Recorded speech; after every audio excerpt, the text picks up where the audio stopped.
Hi, hello. Welcome to the episode of Isaiah's Newsstand. It's your host, Isaiah Edwards. The date is May the 15th, 2025. Hopefully, this episode finds you well, in good spirits and high hopes. As for me, I'm doing pretty good. Happy Thursday. Hopefully today treated you well. It's my favorite day of the week, at least just days wise. So I always like when my Thursdays are good days. Always it's a good sign that I'm gearing up for a good weekend if my Thursday's good, right? So, I will say I was a couple minutes late to work today. I wound up just taking my time. Stomach, kind of was bothering me a little bit. But I had some coffee that was really good, and I was just kind of vibing, and I was like, you know what, work can wait a little bit, So took my time to get into work, but overall work was good, no complaints, no problems. I will say, food corner soup night last night.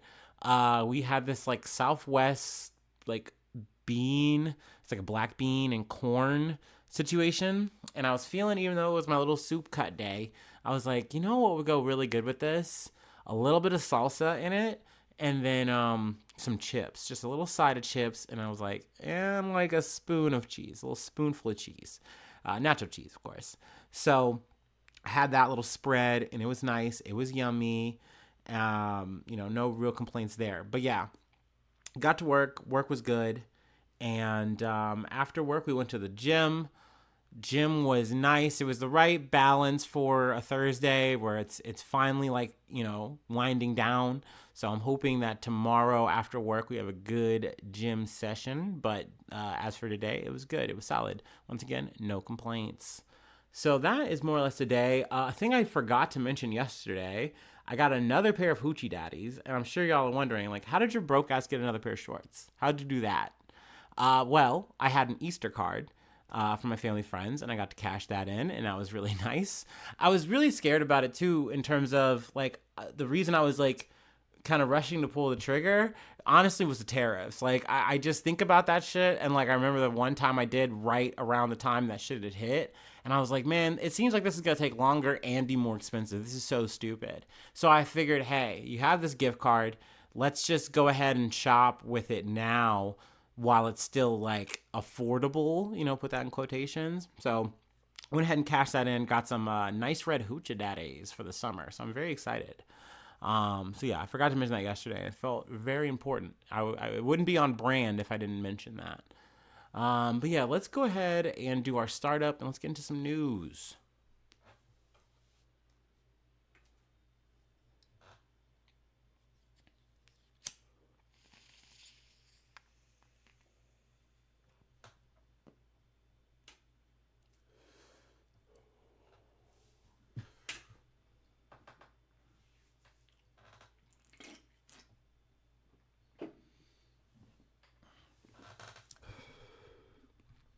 All right. Ooh wee. From CNN, Supreme Court hears historic arguments on birthright citizenship. Now, I like this one because it's kind of one of those live ticker situations, and this kind of give me a nice little bullet point thing. Um, the Supreme Court heard oral arguments today in a case about the enforcement of President Donald Trump's birthright citizenship order. The main question for the justices was whether lower courts overstepped their authority by blocking that January 20th order on a nationwide basis. 5 of the 6 conservative justices seem open to backing the president, saying lower courts have gone too far on the use of nationwide injunctions. But they also didn't seem ready to endorse a departure from longstanding precedent from the Supreme Court holding or upholding birthright citizenship. And then closing this out, for more than a century, courts have understood the text of the 14th Amendment to guarantee all persons born or naturalized in the United States to be U.S. citizens, no matter the immigration status of their parents. Now, I think that there's a clause like around this part of it that the Trump administration is trying to like hone in on and saying, well, the parents aren't necessarily from here, then like they could be supporting interests that are not our own or some kind of thing like this. Um, Essentially, that's what they're trying to push. But once again, they're not trying to make this about that. The Supreme Court is trying to make this about, do the lower courts have the authority to stop you from doing what you were trying to do, what you were trying to enact with that executive order. I will say I was surprised, just kind of digging around on the details on this one, to see Amy Coney Barrett be the kind of swing vote. It seems like she's leaning more with the liberal minority right now. And then I guess the middle key vote is Kavanaugh, which isn't actually that surprising that these two are. They're the quote unquote moderates in the group. But I mean, really, they're just the guys who seem like, okay, we'll play middle of the road, kind of like save face and, maybe do a little bit of here and there. And we can all say that we're a balanced court, which we all know that's not the fucking case. But, they get to pad their stats. I feel like that's what this kind of shit is all about. But that being said, I don't like this. Like, as interesting as it is to see Amy Coney Barrett swing around or whatever, oscillate, and Brett Kavanaugh do a think emoji before he screws the country over. This shit sucks. It sucks to see because you're now trying to scale back. It's seeming that we are trying to scale back the power of these lower courts that are trying to stop Donald Trump from doing what he's trying to do, ramrodding this fucking agenda down. Which is crazy because, it seems like this is the last bulwark that we have against this administration is, over maybe a handful of court justices or not justices, just judges that are willing to be like, hey, no, this isn't constitutional what you're trying to do here. Like, this is wrong. So, no. But, we'll see what the ruling is when they get to it. Now, I wanted to get to another Supreme Court story from USA Today. Supreme Court revives suit against cop who fatally shot driver stopped for unpaid tolls. The Supreme Court revived a lawsuit against a Houston area police officer who fatally shot a man during a traffic stop over unpaid tolls. In a unanimous opinion issued May 15th, the justices said courts can look beyond the exact moment a police officer is using deadly force to determine if the force was unreasonable. Of course, the situation at the precise time of the shooting will often be what matters most. It is, after all, the officer's choice in that moment that is under review, Justice Elena Kagan wrote for the court. But earlier facts and circumstances may bear on how a reasonable officer would have understood and responded to later ones. That decision could make it easier for plaintiffs to show that police unlawfully use excessive force. I was really surprised to see the courts rule this way on a case like this. Like I said, usually you expect the courts to be conservative and move in a very highly conservative thing. So something like this just seems like, oh, that's very left of them to do this and have this opinion. But hey, I guess that once again, it goes back to that whole balance that they're trying to strike here. But let me go ahead and continue to the case itself. In this case, the family of the man who was shot argued the courts must be able to consider what led the officer to believe his life is in danger. Relatives contend the officer created the threat to his own life when he jumped onto Ashton Barnes' moving car. Lawyers for the Harris County traffic cop said missteps by an officer before an escalating event do not strip them of the right to self-defense thereafter. A lower court dismissed a suit Barnes' mother brought against the officer, Roberto Felix Jr., seeking monetary damages. A panel of judges on the 5th U.S. Circuit Court of Appeals upheld the dismissal, saying they were bound by the circuit's previous decisions to only look at the moment of threat to the officer, but said most other appeals courts allow the entire sequence of events to be considered in deadly force cases. Barnes had been driving to pick up his girlfriend's daughter from daycare when Felix pulled him over because of his vehicle. A car rented by his girlfriend a week earlier had outstanding toll violations. Felix directed Barnes to exit the Toyota Corolla, but Barnes' car began to move forward with its driver's side door still open. Felix stepped onto the door frame and, as the car was moving, shot twice inside the vehicle. Barnes died at the scene. The Supreme Court sent the case back to the lower court to reconsider whether the shooting was reasonable under the lengthier time frame that must be considered. So, I mean, at least it's something here. It's saying that, hey, like, you don't just have this protection of, oh, it's heat of the moment self-defense. Like, no, there was other circumstances here that could have stopped you from getting this getting to this point.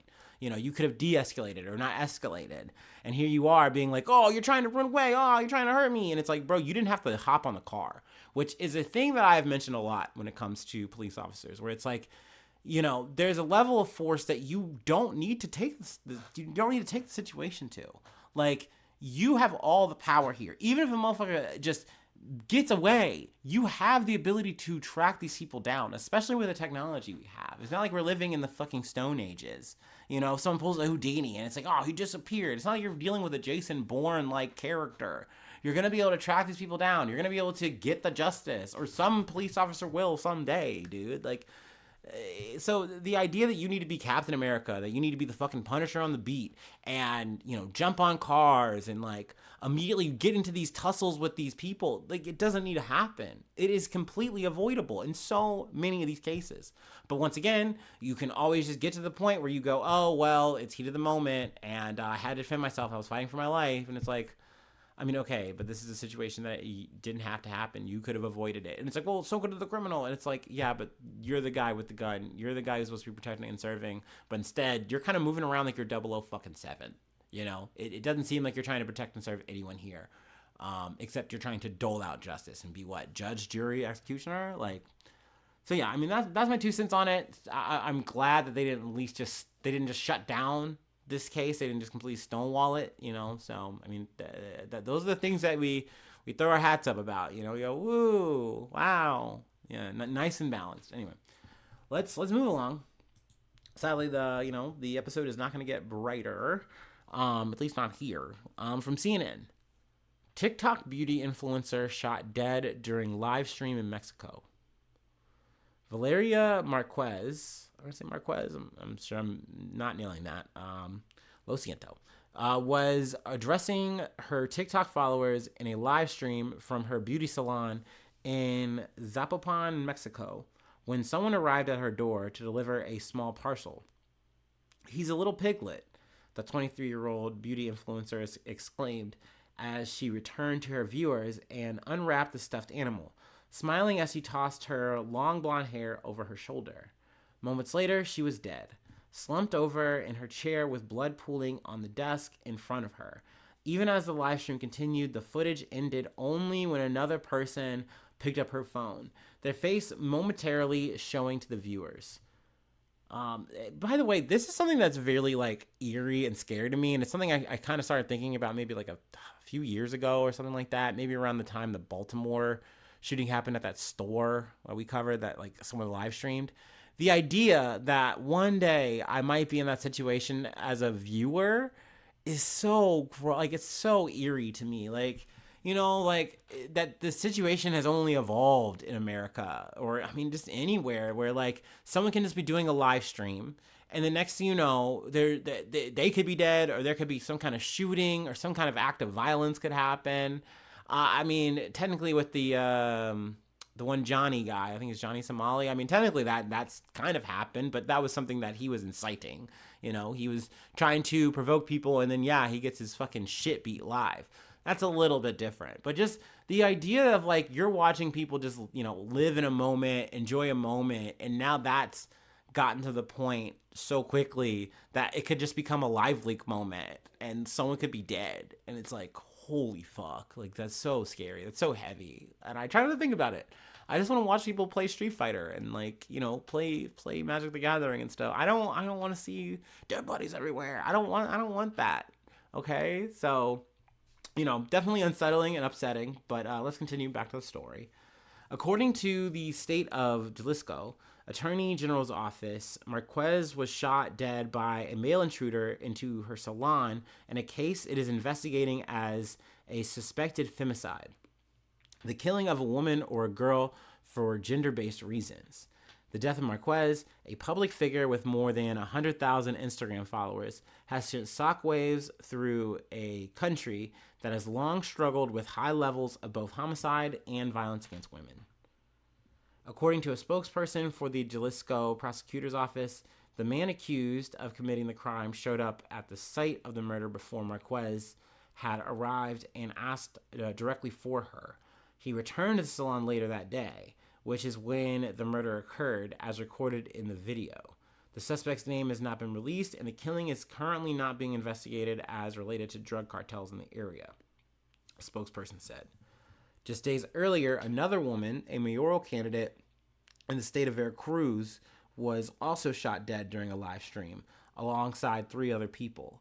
While not all homicides involving women are femicides, many are. In 2020, a quarter of the female killings in Mexico were investigated as femicides, with cases reported in each one of Mexico's 32 states, according to Amnesty International.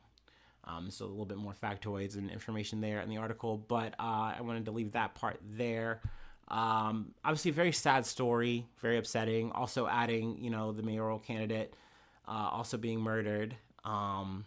It's cruel shit. It's sad shit. Because in both of these situations, like, well, what is it for? What does it do? What is it accomplishing?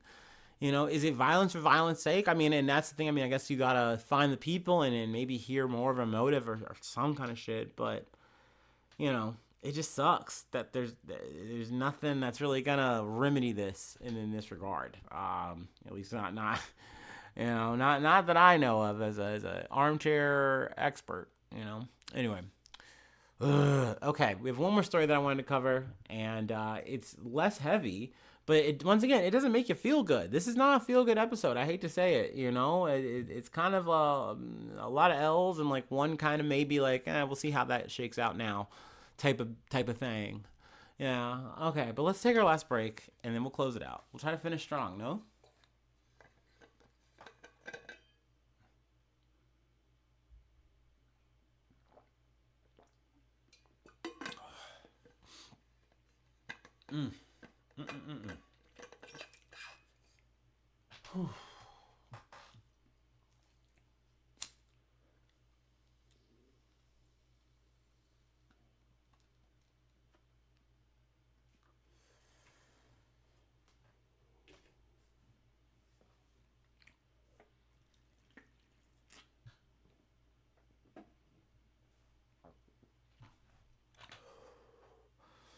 Ooh.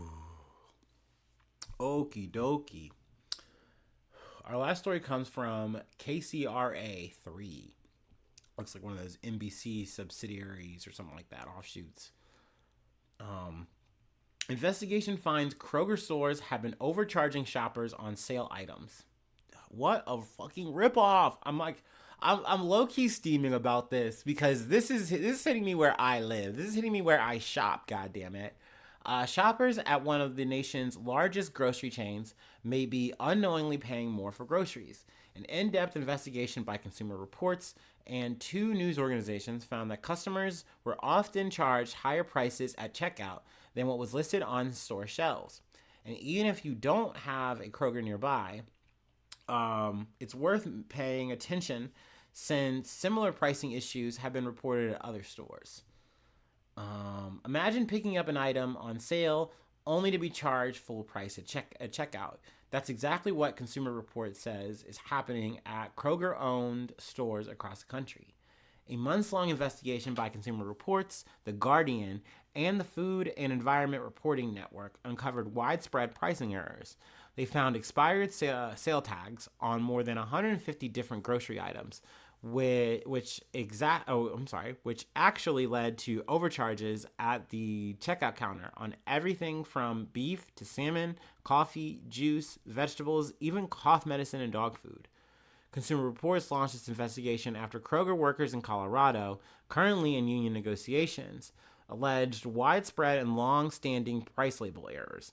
To measure the scope of the problem, Consumer Reports recruited shoppers to visit 26 Kroger-owned stores in 14 states and Washington, D.C. On average, shoppers were overcharged $1.70 per sales item, or 18.4% more. Why is this happening? Kroger workers say that major staffing cuts and reduced hours have left them stretched way too thin, making it nearly impossible for them to keep up with changing all the price tags. Some stores as many as 15,000 or have as many as 15,000 discount tags hanging at any one time. Kroger has been testing digital price tags in some stores, which could help ongoing pricing issues, saying they offer better accuracy for shoppers. The company says it also corrects price mistakes with a policy called Make It Right. That lets employees fix errors on the spot. In a statement, Kroger said it is committed to affordable and accurate pricing, and that it regularly conducts price checks that review millions of items weekly to ensure our shelf prices are accurate. They go on to say that it's not just Kroger that is guilty of this. In 2022, a shopper sued Walmart, claiming it overcharged him as much as 15% on 6 different items. And just this past October, Safeway, Albertsons, and Vons agreed to pay nearly $4 million to settle a lawsuit alleging they were charging customers more than the lowest advertised price. This shit has me steamed. But at the same time, you almost want to sympathize with the idea of we're in a situation where they're not going to add more workers because they're going to be tight. That's why it's like, who am I being sympathetic for here? Fuck Kroger for this. Don't get me wrong. At the end of the day, I guess I'll try to play devil's advocate here. And it's they will do the price correction if you ask them to and you make them aware, hey, this happened, da-da-da-da. But who wants to be that guy? Plus, you shouldn't have to be that guy. So no fucking sympathy for the fucking devil. What am I doing here? Sometimes I want to be a little, fence sitter, be reasonable, rational. No, man, this shit pisses me off. I know I go to Kroger and I look at the sale tag and go, hey, okay, I'm saving a little bit of money here. I am not going to double check, triple check that shit. I don't have the time. It is fucking Sunday morning, okay? I've had a long, hopefully fun night. I cannot think about these things. I am boop, boop, boop, boop, boop, and I'm booping my fucking Kroger card and calling it a day. That all being said, as annoyed as this makes me, as irate as this makes me, hearing those other examples, I'm sure that any fucking store I go to is going to have a fucking similar problem. You know what I mean? And does that make me want to root for this digital price tag thing? I don't know. Probably not, because it sounds very akin to the AI thing that they were trying to do in fast food restaurants, where they're like, oh, we'll do organic pricing and essentially just have an algorithm kind of work out what the price of the meal should be at any given part of the day. I don't like a store doing that either. So if that's what you're going to do with these digital price tags, then I don't know if I want that either, because then you're going to try to gouge me at I don't know, if I'm too late to the grocery store type shit. No, I don't want that either. But, I would love to have just more people on the job. And I guess that's who I was trying to find sympathy for, is in these moments when it happens, you shouldn't have a snooty ass attitude with the fucking, cashier at the U-Pay or whatever. They're doing their goddamn best. They got a fucking protocol that they have to fucking stick to. I've been that person on the retail end, so I get it. You know what I mean? I think that's where I want to just start that at, and I'm like, nah, man, this shit just makes you mad, bro. Who are you fucking trying to help, bro? If they're part of the problem, no. But that all being said, I'm going to go back.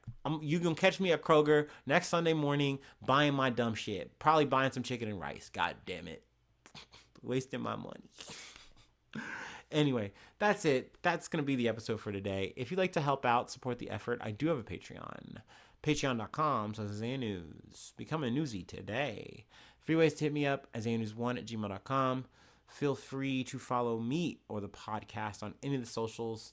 Subscribe to the YouTube. That's a free way to help out. Follow on TikTok. Follow on Spotify or Apple Podcasts. Whatever platform you fancy. Whatever one you're listening on right now. I think I'm on some random Google ones. I'm everywhere, man. You can't get rid of me. Well, hopefully you can't. I would hate that to happen. I don't want to be erased. Don't erase me. No. Is there any other plugs? No? Thanks so much for tuning in. Thanks so much for being a friend. And hopefully I see you soon for some more good news. I love ya. Bye-bye. Mwah.